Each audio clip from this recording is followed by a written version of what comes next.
விடுதலை சிறுத்தைகள் கட்சி அங்குலம் அங்குலமாக வளர்ந்தாலும் அழுத்தம் திருத்தமாக வளர்கிறதுன்னு சொல்லிட்டு, தமிழ்நாட்டு அரசியல் களம் வந்து விடுதலை சிறுத்தைகள் கட்சியை விட்டு எங்கும் நகர்ந்து விடாதுன்னு சொல்லுவார். இது வந்து அவர் பேசுகின்ற பொழுது, ஆரம்பத்தில அவர் பேசுகின்ற பொழுது அவருடைய நம்பிக்கையை வெளிப்படுத்துவது போல தெரிஞ்சது. ஆனா நம்பிக்கையை கடந்து அவர் வந்து ஒரு ரொம்ப தீர்க்கமா, ஒரு முடிவா வந்து ஒரு திசையில வந்து தன்னுடைய அரசியல் பயணத்த நகர்த்திட்டு வந்துட்டு இருக்காரு.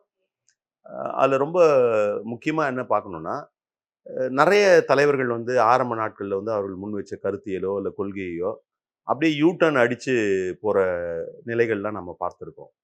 ஆனா இவர பொறுத்தவரைக்கும் ஒரு விஷயத்த வந்து நம்புறாரு, இல்ல வந்து இதுதான் சரின்னு நெனைச்சாருன்னா, அதுல வந்து ரொம்ப உறுதியா இருந்து அவருடைய செயல்பாட்டு நிலைய வந்து கொண்டு போயிட்டுருக்காரு. இன்னைக்கு அதற்கான ஒரு அங்கீகாரம், இல்ல வந்து அதோடைய அ இதுதான் தெரியுது. என்ன சொல்றது? அதோட அவருடைய உழைப்பு அல்லது அவருடைய கருத்தியல் வலிமையினுடைய வெளிப்பாடு தான் வந்து இன்னைக்கு எல்லாருமே குறி வைக்கிறாங்க.